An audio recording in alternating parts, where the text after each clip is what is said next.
മരണത്തിനായി വിധിച്ചു കരയറ്റ ദൈവത്തിൻ കുഞ്ഞാടിനെ.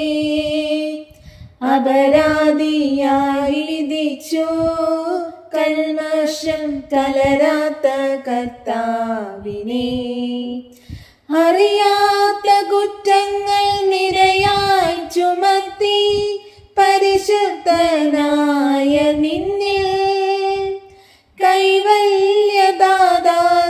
കാരുണ്യം കൈക്കൊണ്ടോ കദനത്തിലാഴ്ത്തി നിന്നെ. അവസാന വിധിയിൽ നീ അലിവാർന്നു ഞങ്ങൾക്ക് അരുളേണമേ നാഗഭാഗ്യം. അവസാന വിധിയിൽ നീ അലിവാർന്നു ഞങ്ങൾക്ക് അരുളേണമേ നാഗഭാഗ്യം.